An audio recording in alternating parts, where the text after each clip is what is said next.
Welcome to the Grizzled Warmaster. My name is Doug, and today we're going to be taking a look at the pre-order for the Lumineth Realm-lords that's coming out when this releases today, the 27th of March. There were 5 community articles that touched on the releases, so we're going to look at those in order. And the first one was the chosen heroes of Tyrion and Teclis are here, and their weapons are ridiculously good. Well, only the first one is ridiculously good. So let's go ahead and take a look at them. The first heroes we're going to look at are Alania and Elithor, the Eclipsean War Sages, who we found out before can be included in any order army. And we see through the article, we find out that, obviously they are both a mage and a warrior. So we're going to get some stuff there. And we find out the weapons that there, or at least the weapon Altair or Alteri that Elithor will wield, and it is pretty good. It's a pretty good weapon. It's only a 1-inch range, but that's fine. 4 attacks, hit on 2s, wounds on 3s, -2 rend, and the damage is equal to the battle round, the current battle round. So the longer you can keep these guys alive, the better, because they will become more and more powerful. They also have a once edition. In addition, they have a once per battle attack. It happens in the shooting phase, and it is like some of those spells that are the 1 millimeter line. You pick a point 12 inches from this model, and you draw an imaginary line, and everything that the line runs across takes mortal wounds on a 2+, and those mortal wounds are also equal to the current battle round. So the longer you can hold on to this, the better, but you got to be careful because, like most heroes, it'll probably be relatively easy to pick these guys off. I'm hoping with them being a combined model like this that they'll have more than the typical number of wounds, maybe 8, 9, 10, something like that. Hopefully they'll have some decent defenses. You can also try and keep them in your, the aura of Teclis or protection of Hish to give them the extra 5+ damage reduction or damage prevention roll. That would be good. Give them a little more lease on life, longer lease on life, however you want to say that, which is, so they could be really cool, and we'll find out there is a way to heal them in this army as well. If you take the one of the wind mages, we'll touch on that when we look at their article. But so overall, they sound really cool. In addition, if you have them in an order army and they are within 3 inches of the general of that order army at the beginning of the hero phase, then on a 4+ you get an extra command point, which is cool. This model, however, can never be the general. Then we have Lyriol Uthral, Warden of Ymetrica, who is, proud. He says, the proud warrior traditions of the Tyrionic nations demand an equally proud and capable general to lead them.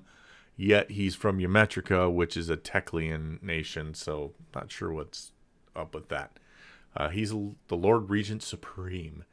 And his weapon is kind of crap, but we'll get to that in a minute. If he is on the battlefield and Teclis is not on a 2+, you get an extra command point at the start of your hero phase. Don't think that's ever going to happen. I honestly can't see somebody taking, unless he's got some super cool rules that we're not seeing here in this little preview.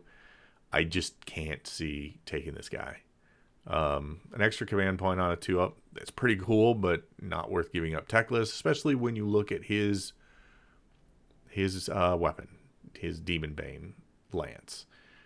It does have a ranged attack, which is pretty good. A lot of ranged attacks are 1 attack, so that's fine. 2s and 2s is really good. -2 rend, really good. D3 damage, awesome. But in melee, it also only has 1 attack. 2s and 2s, -2 D3. So unless he has some great other attacks, which I'm not seeing. Maybe his mount is super awesome. Maybe he gets some attacks with his shield. But man, one attack with your weapon. I don't care how good it is at, you know, 2s and 2s is awesome. But unless this guy is stinking cheap, his mount is super awesome, or he's got some other really tremendous rules, I don't see how this guy's going to be worth it. So we'll have to see. But we'll move on to the next article. Okay, let's move on and take a look at the next article. And this one is about the Hydrocan Units specifically. And boy, do these look impressive. Okay, so first off, we found out that it looks like we found out in the preview that this guy, the Wind Mage, is going to be able to teleport around the field. But we're also finding out that the tree runners here are going to get this move like the wind ability. And actually, I think this is an ability he gives them. It's basically when you make a pile-in move with a Hydrocan model, it does not have to finish the move at least as close to the nearest model. In addition, when you make a pile-in move with a Hydrocan model, if it made a charge move in the same turn, it can fly and can move an extra 3 inches when it piles in. Note, these rules allow Hydrocan models to flow around enemy units, back off from fights they don't favor. And I'm sorry, this I think is actually going to be the Hydrocan allegiance ability, I believe. It's not entirely clear here, but basically what this means, if the enemy doesn't pick you first, if they charge you and they don't pick to fight against this unit first, you can pile away from them 3 inches, which if they if they finished with just a couple of guys within half an inch and then you pile 3 inches away from them, they're going to have a tough time getting very many guys into combat with you, making it easy for you to escape with minimal damage. Or maybe they'll feel it's not even worth it to pile in at that point. Maybe you can drag them away from where they wanted to go by going, away from an objective or something like that.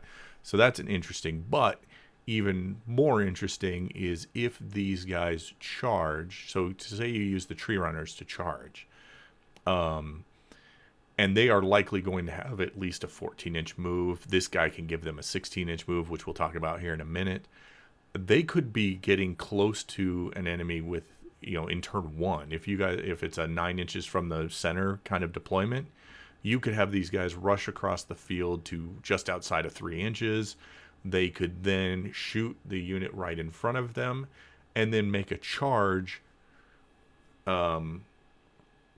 where they, finish right in front of these guys and then leap over them when they pile in, tying up something that they were trying to screen out. And funny enough, this would be extremely effective at getting towards sentinels in a Lumineth list that wanted to keep you away from their sentinels. So you might be able to jump over the wardens protecting the sentinels and then engage those sentinels and either do some damage to them or make sure they're fighting you instead of shooting at you instead of shooting at other models you might want. So that's an interesting mechanic there. I'm really interested to see how that plays out in the field. We've also got an interesting ability here, and it's a spell. So we're getting a new lore. We're going to get a Lore of the Winds, and one of them is a healing spell, Calming Zephyr. It has a casting value of 6, so relatively easy. And you pick a friendly unit wholly within 18 inches. You can heal a D3 wounds allocated to that unit. So not going to bring guys back. But if these guys are 3 or 4 wound models, you might bring one of them back up to full. Or hit Techless with it. Or hit one of your heroes with it. Heal D3 wounds. In addition, do not take Battle Shock tests for the unit until your next hero phase. Which also is a very cool ability, especially if you're using it on like these tree runners. Or maybe using it on some Bladelords or not Blade Masters, whatever they're called, Blade Guard or the Stone Guard or something like that has multiple wounds and you don't want them to run. So you've got those.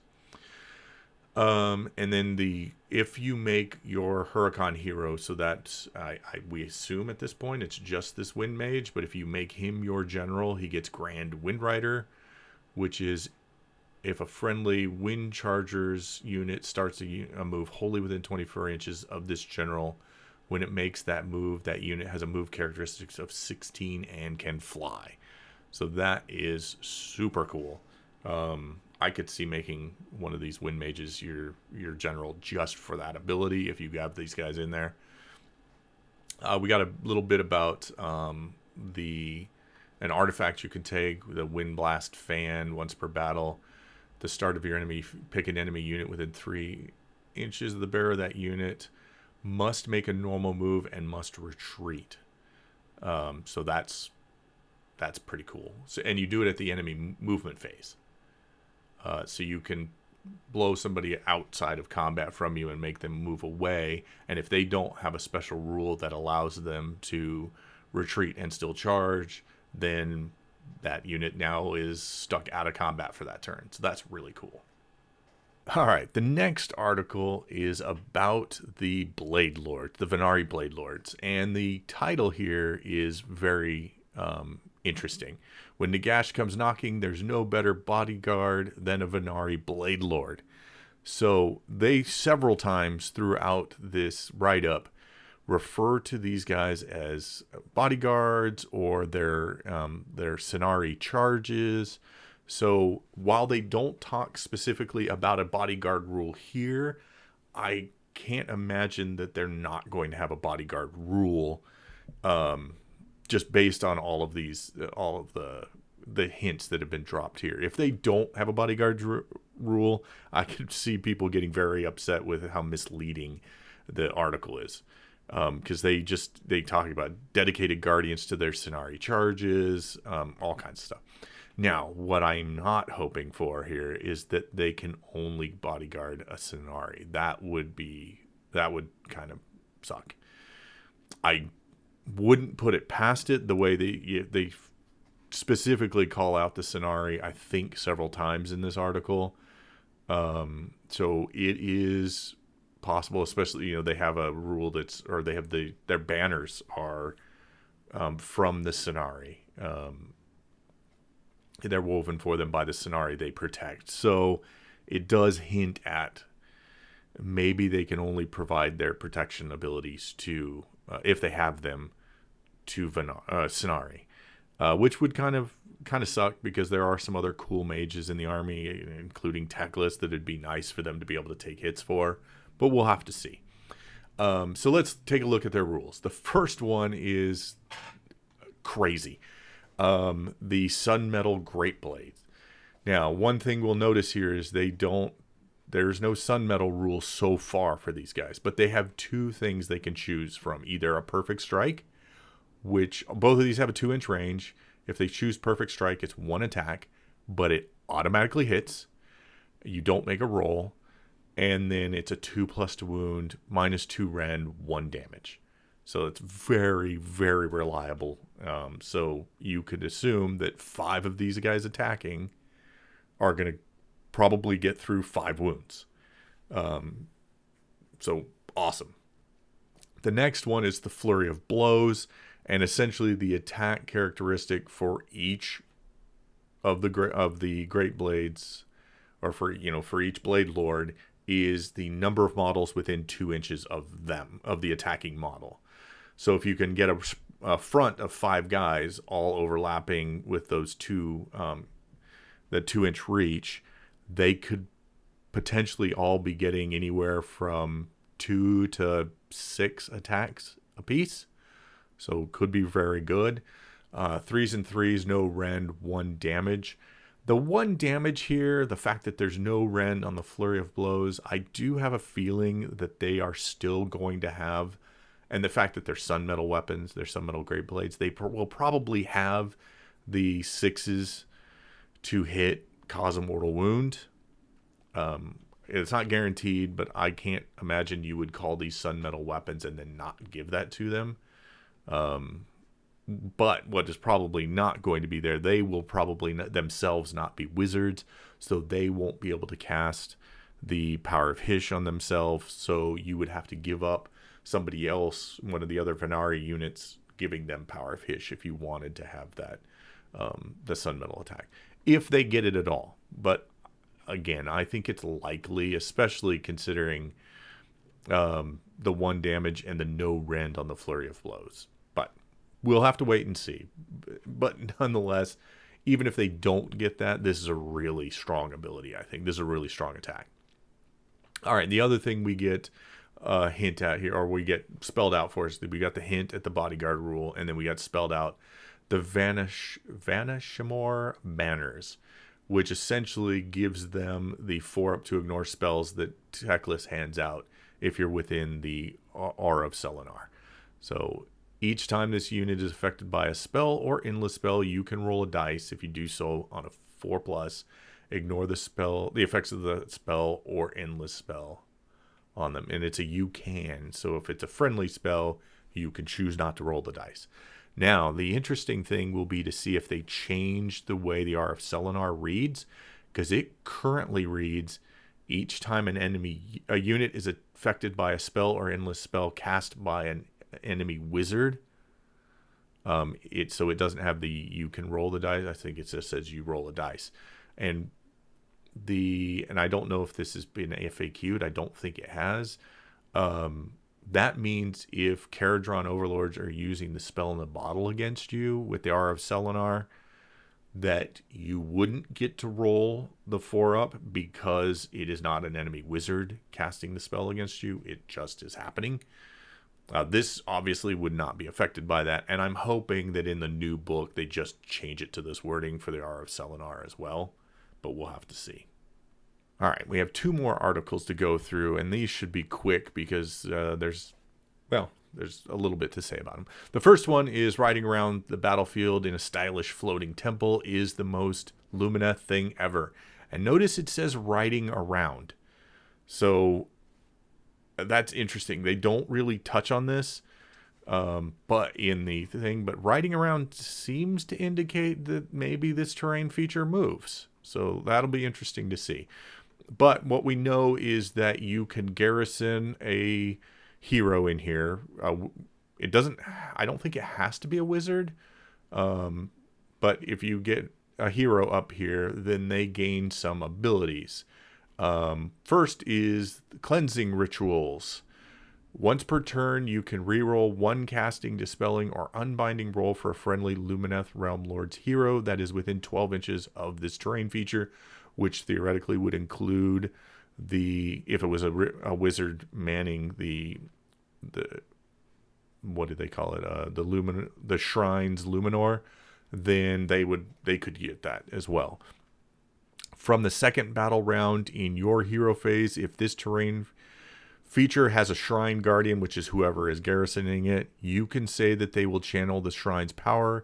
If you do so, add 12 inches to the range of this ability. So from then on, any wizard within 12 inches could reroll 1 casting dispel, 24 inches could reroll 1 casting, dispelling, or unbinding. So that's the first thing we got. The second thing was also very cool, but a little limited. Once per turn, you can use a command ability with this terrain features Shrine Guardian without a command point being spent. Now that is really powerful, except for the fact that if you wanted a wizard in there, basically most of the heroes we have seen so far do not have built-in command abilities. I think that the Light of Eltharion is the only one that does. But the Stone Mage might. I'm not positive. I don't think he does. But anyways, so it would be one of the base command abilities, really. And that means unless that person is the general, it would only be a 6 to 12 inch range, within the range of the shrine. Now, maybe some of the heroes we're going to get will have more command abilities, allowing them to use the shrine's ability on one of their built-in ones. We'll have to see. But if you do give the Guardian is your general and you get up there, then they can have a much longer range. I think it's 18 inches at that point with all of the built-in ones. The make somebody immune to battle shock, let somebody reroll ones to hit, let somebody reroll ones to hit with either melee or missile. Volley fire and all-out attack, I think. Or all-out defense. It would be a bigger range. But all of that might not matter if the shrine itself can move, and then you could keep the shrine close to your lines so that they could provide the command ability. If nothing else, you just keep a unit of sentinels close to the shrine, and you can give them volley fire every round for free. So that's pretty awesome. All right, we have one final article from this week's look at the Lumineth pre-order to go over, and that's how to survive a godly smackdown between Teclis and Nagash. And this one focuses on the Broken Realms Teclis book and what it's going to provide. So it has some it's got some stuff about Broken Realms Teclis, and then it gives some stuff, just kind of like, just some lore type stuff. But what we do find out is that we are going to get, here's new rules for the Sloppity Bile Piper. I don't know much about the Sloppity Bile Piper, so I'm not sure how much this has changed. But the other thing you're going to get is the Hyshian City of Settlers Gain. So you can now have a City of Sigmar army that is aligned with the Lumineth Realm-lords. And we're going to start with the bottom one, the Warriors of the High Districts. And basically, now you can have 1 in every 4 units in your Settlers Gain army be a Lumineth Realm-lords unit.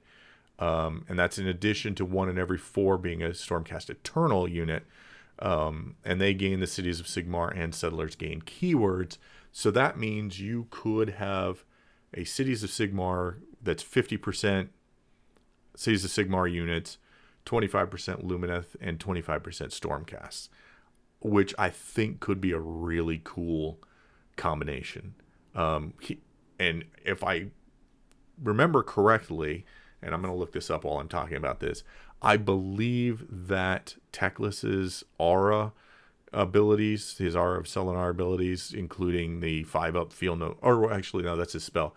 I'm not sure if it's the Aura of Selenar abilities or if it's the spell, but I believe they, one or the other, or maybe both, affect all friendly units. So you could have, a bunch of free guild line, gunners or sword and board guards, and then have them backed up with sentinels or maybe even with Teclis himself. But let's see, Aura of Selenar. Now that the Art of Selenar has to be Lumineth Realm-lord things for the +1 to casting and dispelling. The Seeing Stone is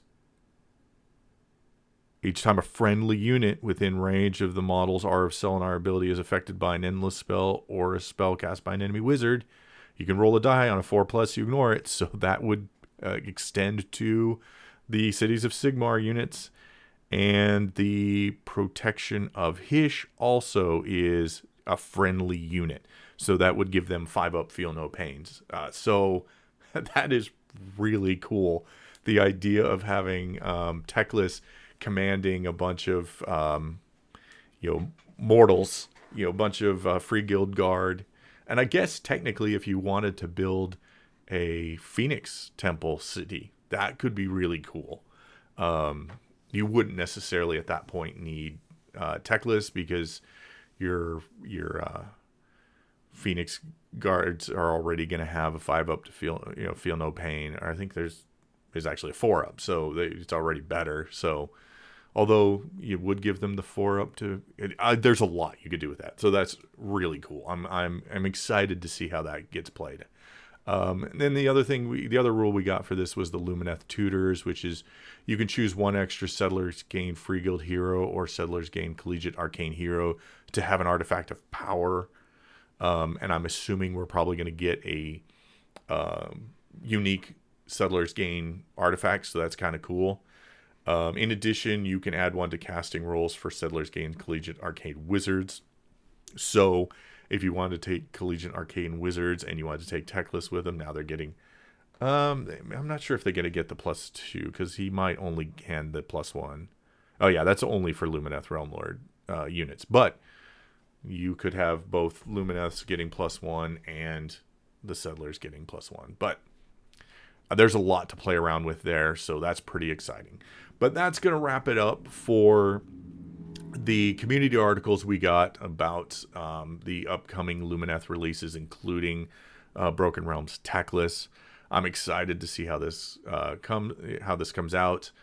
Yeah, like I said, this is up for pre-order now when you get to watch this video. So get those pre-orders in. I'm excited to get mine going. Let me know what you think about all of the sneak previews we've got here and how you might play a Cities of Sigmar Lumineth army. I'm curious. I think that could be a lot of fun. But until next time, thanks for tuning in, guys. Thanks for tuning in. Don't forget to like and subscribe, and if you would, please share with a friend. Thank you, and we'll see you next time.